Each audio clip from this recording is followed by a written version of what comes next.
അതിരപ്പള്ളി വെട്ടിക്കുഴി മേഖലയിലാണ് ഈ വനംവകുപ്പ് സ്ഥാപിച്ച കൂടിൽ ഇന്ന് പുലർച്ചയോടുകൂടി ഒരു പുലി കുടുങ്ങിയിരിക്കുന്നത്. ഇന്ന് പുലർച്ചെയാണ് ഇത്തരത്തിൽ പുലി കുടുങ്ങിയത്. കൂട് സ്ഥാപിച്ചിട്ട് ഏകദേശം 1.5 മാസത്തോളമായി എന്നാണ് അറിയുന്നത്. കഴിഞ്ഞ ദിവസം ഈ കോഴികളൊക്കെ പ്രദേശത്ത് ഈ പുലി പിടിച്ചു തിന്നിരുന്നു. അത്തരത്തിൽ 1.5 മാസമായി കാത്തിരുന്ന പുലിയാണ് ഇപ്പോഴത് അവിടെ ഈ കൂട്ടിൽ കുടുങ്ങിയിരിക്കുന്നത്. ഇപ്പോൾ പുലിയെ വാഹനത്തിലേക്ക് മാറ്റി ഇവിടെ നിന്ന് മാറ്റാനുള്ള ശ്രമങ്ങളാണ് വനംവകുപ്പ് നടത്തിക്കൊണ്ടിരിക്കുന്നത്. വനംവകുപ്പ് സ്ഥാപിച്ച കൂട്ടിൽ തന്നെയാണ് ഈ പുലി കുടുങ്ങിയിരിക്കുന്നത്. ഇപ്പോൾ ഈ സ്ഥലത്തിൻ്റെ, അതായത് ഈ പുലി കുടുങ്ങിയ കൂട് വെച്ച സ്ഥലത്തിൻ്റെ ഉടമയായ റോഹിത് ചേട്ടനുണ്ട്. ചേട്ടത്തിപ്പോൾ എത്ര മാസമായി? 1.5 മാസമായി കൂട് വെച്ച്. 1.5 മാസമായി കൂട് വെച്ചിട്ട്. ഈ പുലിയുടെ ശല്യം സ്ഥിരമായി ഉണ്ടായിരുന്നു. അതിന് മുന്നേ അത്യാവശ്യം വരാറുണ്ടെങ്കിലും നമുക്കത് ബാധിച്ചത് ഈ കൂട്ടിക്കിടക്കുന്ന കോഴീനെ പിടിച്ചതോടുകൂടിയാണ്. അതെപ്പോഴാണ്? കഴിഞ്ഞ ദിവസമാണ്. അത് 1.5 മാസത്തിന് മുന്നേ വെളുപ്പിനെ 1.5 ആയപ്പോഴത്തേക്കുമാണ് ഈ കോഴികളുടെ ബഹളം കേട്ടുകൊണ്ട് നമ്മളുടെ പേർക്ക് പുറത്തിറങ്ങി നോക്കി ഞാനതിൻ്റെ ഫോട്ടോയും വീഡിയോയും എടുത്തത്.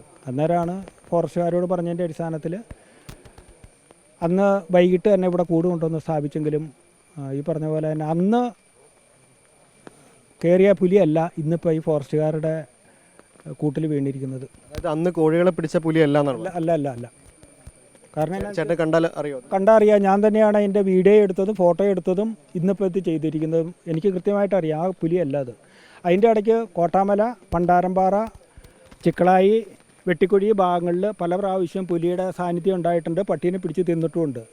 അന്നേരമൊക്കെ ഈ പറഞ്ഞ പോലെ തന്നെ ഇതൊന്നിൽ കൂടുതൽ പുലികളുണ്ട്. 3-4 പുലികളുണ്ട് ഇവിടെ. ഇപ്പോൾ ഇന്നലെ തന്നെയാണ്, മിനിഞ്ഞാന്നാണെങ്കിലും ചിക്കളായി ഭാഗത്ത് പട്ടീനെ പിടിച്ചിട്ടുണ്ട്, ചൂളക്കടവ് ഭാഗത്ത് പിടിച്ചിട്ടുണ്ട്, പണ്ടാരംപാറ ഭാഗത്ത് പിടിച്ചിട്ടുണ്ട്. ഈ ഒരു പുലി തന്നെ ഓടി നടന്ന് പിടിക്കുകയല്ല, പിന്നെ സൊസൈറ്റി പറമ്പിൽ ഇഷ്ടംപോലെ പട്ടികളുണ്ട്.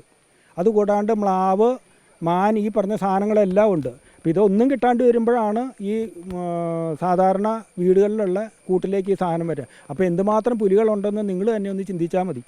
1.5 മാസം മുമ്പ് കോഴികളെ പിടിച്ചു. അതിന് ശേഷം പിന്നെ പല പ്രാവശ്യം ഈ കൂടിൻ്റെ പരിസരത്ത് വന്നിട്ടുണ്ടെങ്കിലും ഫോറസ്റ്റുകാർ വെച്ചിരിക്കുന്ന കൂട്ടിലേക്ക് ഇന്നലെ ആദ്യമായിട്ടാണ് വന്നത്. എൻ്റെ കോഴിക്കൂടിൻ്റെ പരിസരത്തായിട്ട് പല പ്രാവശ്യം വന്നിട്ട് പല സാധനങ്ങളും പാത്രങ്ങളൊക്കെ നശിപ്പിച്ചിട്ടുണ്ട്. പക്ഷേ അത് ഞാൻ വളരെ ബന്ധോസോടു കൂടി കെട്ടിവെച്ചേക്കണ കാരണം അതിൻ്റെ ഉള്ളിലേക്ക് കയറാനുള്ള ഒരു സാഹചര്യം പുലിക്ക് ഉണ്ടായിട്ടില്ല. അത് ഇന്നലെയാണ് അവിടെ വന്ന് ഒച്ചയും ബഹളം ഉണ്ടാക്കി. അത് കഴിഞ്ഞ് നേരം വെളുത്ത് നോക്കിയപ്പോഴാണ് ഈ കൂട്ടിൽ പുലി വീണ് കിടക്കണ കാണുന്നത്. രാവിലെ വന്ന് നോക്കിയപ്പോഴാണ് കാണുന്നത്. രാത്രി കിടന്നുകൊണ്ട് ഒച്ചയും ബഹളം ഉണ്ടാക്കാറുണ്ടായിരുന്നു. പക്ഷേ നമ്മളത് പുറത്തേട്ട് ഇറങ്ങി നോക്കാറില്ല. അപ്പോൾ പുലിയാണെന്നുള്ളവർ ഞങ്ങൾക്ക് കൃത്യമായിട്ട് അറിയാം. ഇതിൻ്റെ ഇടയ്ക്ക് പല പ്രാവശ്യം ഈ കോഴിക്കൂടിൻ്റെ പരിസരത്ത് പുലി വന്നിട്ടുമുണ്ട്. അതിൻ്റെ കാൽപ്പാടുകളും കണ്ടിട്ടുണ്ട്. ഡിപ്പാർട്ട്മെൻറ്റിൻ്റെ ആൾക്കാർ ഇവിടെ വന്നിട്ട് അതിൻ്റെ ഫോട്ടോ എടുത്തിട്ടുണ്ട്. അവർക്കത് ബോധ്യപ്പെട്ടിട്ടുണ്ട്. എന്തായാലും പറയുന്നത് മുമ്പ് പ്രശ്നം ഉണ്ടാക്കിയ പുലിയല്ല കുടുങ്ങിയിരിക്കുന്നത്. അല്ല, അത് 100% ഉറപ്പാണ്. എന്ന് വെച്ച് കഴിഞ്ഞാൽ ഇവിടെ ഒരു 4 പുലിയിലെങ്കിലും കൂടുതലായിട്ട് ഈ പരിസരത്തുണ്ടെന്നുള്ളതാണ് എൻ്റെ ഒരു വിശ്വാസം. ഇവിടെ ആളുകൾ പല വീടുകളൊക്കെ ഉള്ള സ്ഥലമല്ലേ?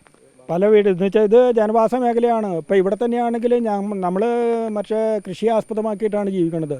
ഈ റബ്ബറിൻ്റെ ടാപ്പിംഗ് വരെ ഇതുവരെ നടത്തിയിട്ടില്ല. കാരണം എന്നാന്ന് വെച്ചാൽ നേരത്തെ എന്ന് പറയുമ്പോഴത്തേക്ക് 5 മണിക്ക് ടാപ്പ് ചെയ്യാനായിട്ട് വന്നിരിക്കുന്ന ആൾക്കാർ ഇന്നിപ്പോൾ 7 മണിക്കൊക്കെയാണ് വന്നത്. അവർക്ക് വരാൻ പേടിയാണ്. അതിൻ്റെ അടിസ്ഥാനത്തിലാണ് ഇപ്പോൾ ഞങ്ങളുടെ മറ്റേ ജീവിതമാർഗ്ഗം മുട്ടിയെന്ന് പറഞ്ഞാൽ മതി. അതാണ് ജനവാസ മേഖലയാണ്. ഈ ഒരു ജനവാസ മേഖലയിലാണ് ഇത്തരത്തിൽ ഈ പുലി ഇപ്പോഴിതാ കുടുങ്ങിയിരിക്കുന്നത്. പക്ഷേ ഇപ്പോൾ ഈ കൂട് സ്ഥാപിച്ച ഈ സ്ഥലത്തിൻ്റെ ഉടമയായ റോഹിത് ചേട്ടൻ പറയുന്നത് നേരത്തെ 1.5 മാസം മുൻപ് വന്ന് കോഴികളെ പിടിച്ച് അന്നിവിടെ വലിയ രീതിയിൽ ഭീതി ഉണ്ടാക്കിയ ആ പുലിയല്ല ഇപ്പോൾ കുടുങ്ങിയിരിക്കുന്നത്, മറ്റൊരു പുലിയാണ്. പ്രദേശത്ത് ഒന്നിൽ കൂടുതൽ പുലികൾ ഉണ്ടാകാനുള്ള സാധ്യതയുണ്ട് എന്ന് തന്നെയാണ് ഇവർ പറയുന്നത്. കൃഷിയെ വരുമാന മാർഗമാക്കി ജീവിക്കുന്നവരാണ്. അത്തരത്തിൽ ഈ വനമേഖലയോട് ചേർന്നുള്ളൊരു ജനവാസ മേഖല കൂടിയാണ്. അതുകൊണ്ട് തന്നെ ഇത്തരത്തിൽ ഒന്നിലധികം പുലികൾ ഈ ജനവാസ മേഖലയിൽ ഇറങ്ങിയിട്ടുണ്ട്. അവയെ കൂടി പിടികൂടണം എന്നൊരാവശ്യമാണ് ഇപ്പോൾ ഈ പുലി കുടുങ്ങിയ ഈ കൂട് സ്ഥാപിച്ച സ്ഥലത്തിൻ്റെ ഉടമയായ റോഹിത് ചേട്ടൻ പറയുന്നത്. വീഡിയോ ജേർണലിസ്റ്റ് ബിജു ആമക്കൂടിനൊപ്പം reporter Shabas Ahammed, in reporter, Thrissur.